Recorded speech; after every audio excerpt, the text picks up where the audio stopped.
There's a voice in your head that never shuts up. Maybe it's telling you this video won't help, that you've tried everything before, that your anxiety is different, that you're broken beyond repair. That voice has been running your life, making decisions for you, keeping you small and stealing your peace. But here's what that voice does not want you to know. It's been lying to you this entire time, and it's terrified that you're about to discover the truth. I spent 3 years trapped in a mental prison, unable to leave my house some days, convinced I was going insane, until I stumbled upon something that the self-help industry doesn't want you to understand, because once you get it, you'll never need their endless cycle of temporary fixes again. In the next few minutes, everything you thought you knew about negative thoughts and anxiety is about to be shattered, and by the end, you'll have the exact framework that finally set me free. Let me take you back to one of my darkest moments. I was sitting in my car in a parking lot outside a grocery store, hands white-knuckling the steering wheel, heart pounding so hard I thought it might explode out of my chest. Sweat was dripping down my back even though it was a cool morning. I'd been sitting there for 45 minutes, unable to force myself to open the car door. Not because there was any real danger inside that store, but because my mind had convinced me that something catastrophic would happen if I went in. The thoughts were relentless and they felt so real. What if you have a panic attack in front of everyone? What if you collapse in the middle of the aisle? What if you start screaming and can't stop? What if people call an ambulance? What if this is finally the moment you completely lose your mind? Each thought felt like a physical punch, and the anxiety was so overwhelming that staying in the car, paralyzed and ashamed, seemed like the safer option.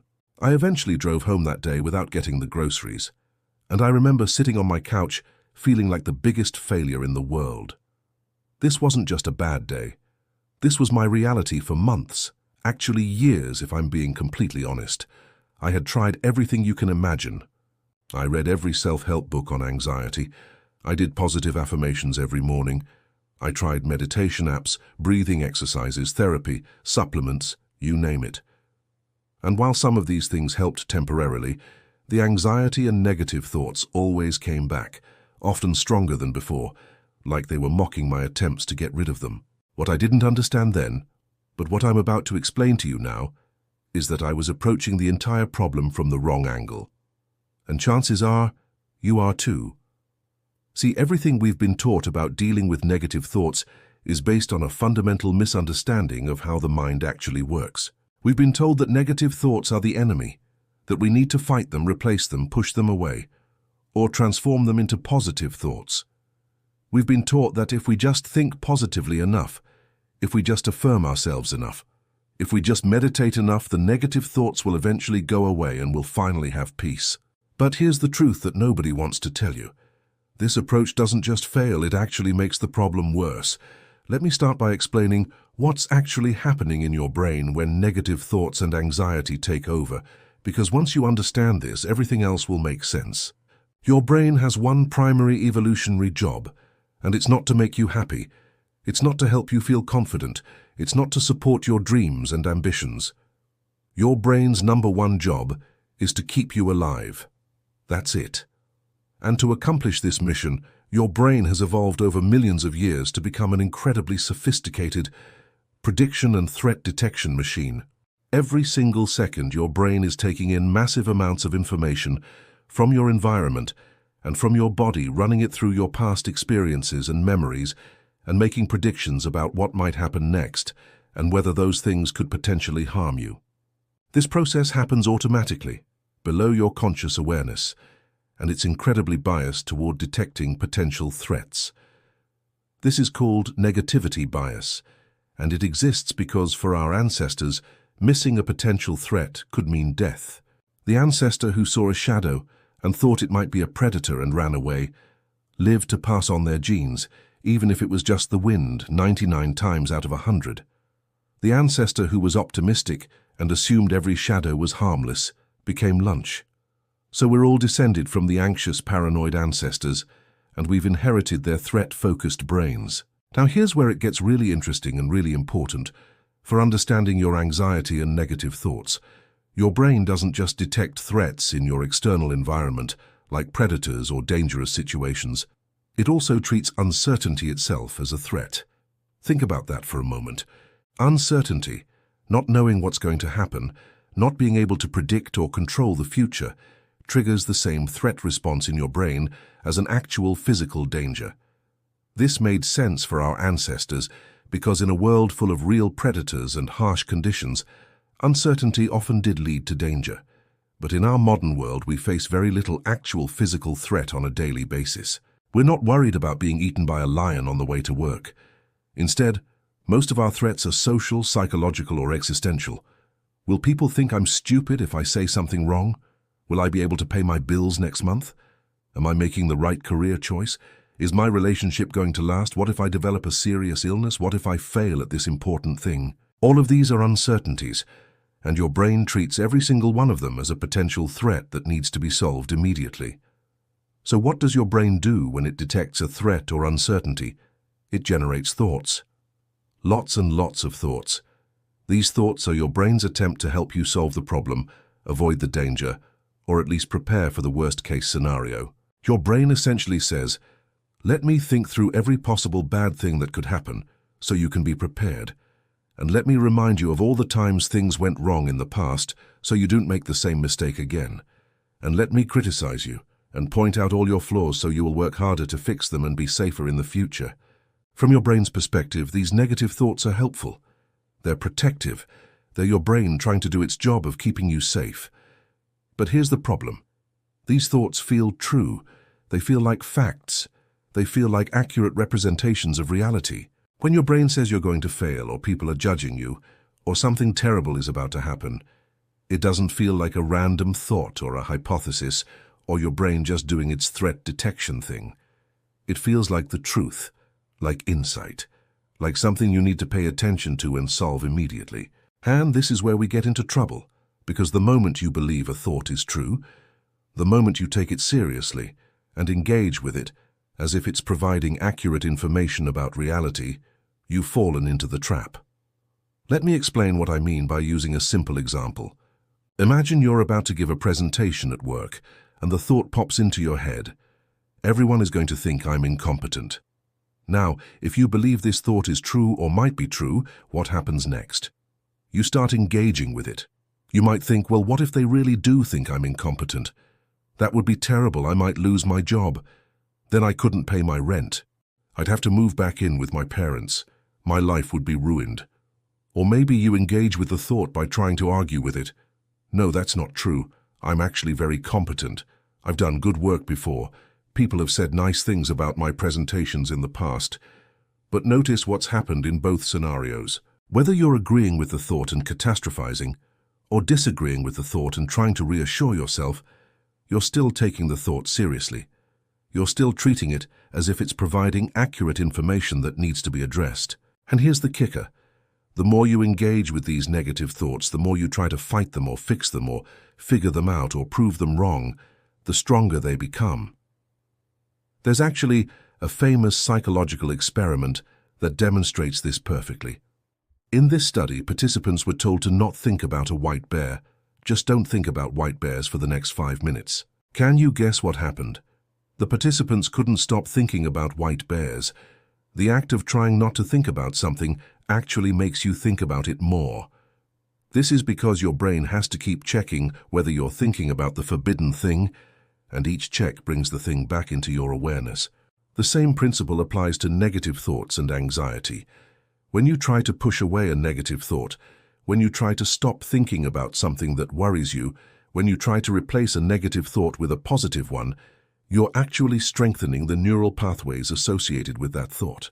You're training your brain to see that thought as important and threatening, which means your brain will generate that thought more often in the future to protect you. This is why positive affirmations often don't work for people with severe anxiety. When you're in a state of high anxiety and your brain is screaming at you that you're in danger, trying to tell yourself I am calm and confident feels like lying. There's a cognitive dissonance between what you are trying to make yourself believe and what you're actually experiencing, and your brain knows it. So instead of feeling better, you often end up feeling worse because now you've added another layer of judgment.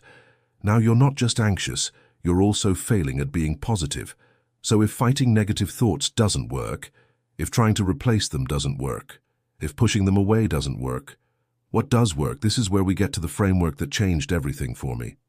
Instead of trying to eliminate negative thoughts or change them or fix them, what if the goal was to change your relationship with your thoughts? What if instead of seeing thoughts as truths that need to be believed or lies that need to be debunked, you could see them for what they actually are? Mental events, temporary sounds in your head, your brain's automatic commentary that doesn't necessarily reflect reality. Here's the core insight. You are not your thoughts. Your thoughts are not you. Thoughts are things that happen in your mind like clouds passing through the sky. They come and they go. They appear and they disappear. And most importantly, just because a thought appears in your mind doesn't mean it's true, doesn't mean it's important, and doesn't mean you need to do anything about it. Think about how often your brain generates random thoughts throughout the day. You might be working on something important and suddenly think, I wonder what's in the fridge, or I need to check my email. These thoughts just pop up automatically. You don't consciously choose to think them. Now, most of the time, you don't take these random thoughts seriously. But when a thought has emotional content, especially fear-based emotional content, we suddenly treat it completely differently. When the thought is you're going to fail, or something terrible is going to happen, or you're not good enough, we immediately give it authority. What if you could treat anxious thoughts the same way you treat random thoughts? What if you could notice the thought, acknowledge that your brain just generated it, and then let it pass without getting hooked by it? This is the skill we need to develop, and it's called cognitive defusion. Let me give you practical examples of what cognitive defusion looks like. Imagine you're about to walk into a social event and the thought pops up. Everyone is going to judge me. If you're fused with this thought, your internal experience might be, oh no, everyone is going to judge me. I can't go in there. This is going to be awful. Maybe I should just leave. If you're diffused from this thought, your internal experience might be, I'm having the thought that everyone is going to judge me. There's that old story my brain likes to tell. My brain is doing its protection thing again. Do you notice the difference? In the second response, you're not arguing with the thought. You're not agreeing with it either. You're simply acknowledging that your brain generated a thought, and you're creating just a tiny bit of distance between you and that mental event. So how do you actually practice cognitive defusion? The first technique is called labeling. When you notice a negative or anxious thought, instead of engaging with the content, you simply label it as a thought. So if your mind says you're going to fail, you respond internally with I'm having the thought that I'm going to fail, or here's the I'm going to fail thought again. This simple act of labeling creates distance. Another powerful technique is thanking your mind. When an anxious thought appears, instead of fighting it, you can say internally, thanks mind, thanks for trying to protect me. Remember, your brain generates these thoughts because it thinks it's helping you. When you thank your mind, you're acknowledging its intention without buying into its message. A third technique involves getting playful with your thoughts. Try singing your anxious thought to the tune of Happy Birthday. Try saying it in a funny cartoon voice. By getting playful with your thoughts, you're demonstrating to your brain that these are just words, just mental events, not emergencies. Now let's talk about anxiety specifically, because anxiety isn't just about negative thoughts. It's also about the physical sensations in your body, the racing heart, the tight chest, the churning stomach, the trembling hands. These physical symptoms often feel even more convincing than the thoughts themselves. When your brain detects a threat, it activates your sympathetic nervous system, which triggers the fight or flight response. Your heart rate increases to pump more blood to your muscles. Your breathing becomes faster. Your muscles tense up ready for action. All of these changes happen automatically, and they're all designed to help you survive a physical threat. But here's the problem with modern anxiety. Your brain can't tell the difference between a real physical threat and a psychological one. Whether you're facing an actual lion or just thinking about giving a presentation next week, your brain can trigger the same physiological response. Breaking this cycle requires that you change your relationship with the physical sensations of anxiety. And this is where we need to talk about something counterintuitive. The goal is not to make the anxiety go away. When you experience anxiety and your primary goal is to make it stop, you're sending a message to your brain that anxiety is dangerous. You're confirming that these sensations are a threat that needs to be eliminated immediately. And what does your brain do when it detects a threat? It activates the anxiety response even more. You've just made anxiety into a threat, which creates more anxiety about your anxiety. The way out of this trap is through acceptance. Acceptance does not mean you like anxiety. It doesn't mean you want anxiety. Acceptance means you're willing to experience anxiety without fighting it, without trying to control it, while you move forward with your life anyway. One of the most powerful questions you can ask yourself when anxiety arises is, am I willing to feel this? Not do I want to feel this, but am I willing to feel this in service of what matters to me? If giving that presentation at work is important for your career, are you willing to feel anxiety while doing it? This shift from trying to eliminate discomfort to being willing to experience discomfort changes everything. Because when you stop fighting anxiety, your brain starts to learn that anxiety isn't actually dangerous. The sensations are uncomfortable, yes, but they're not harmful. Your racing heart isn't a heart attack. These are just sensations produced by an overactive nervous system, and they will pass on their own once your brain realizes there's no actual threat. Let's bring this all together into a practical framework. When you notice negative thoughts or anxiety arising, first, pause and notice. Take a moment to actually observe what's happening in your mind and body without immediately reacting. What thoughts are present? What sensations are you feeling? Second, practice defusion with your thoughts. Label the thought as a thought. Thank your mind for trying to protect you. Third, practice acceptance with the physical sensations. Instead of trying to make the anxiety go away, can you be willing to feel it? Fourth, and this is the most important step, move toward what matters. Ask yourself, if anxiety wasn't stopping me right now, what would I do? Then do that thing, even if the anxiety is still present. This is where you reclaim your life. You acknowledge that fear is present, and you do the thing anyway. Each time you take action in the presence of fear, you're teaching your brain something new. You're building evidence that you can handle discomfort. Everything you want in life lives on the other side of discomfort. Every goal you have, every dream you want to pursue, will require you to feel uncomfortable sometimes.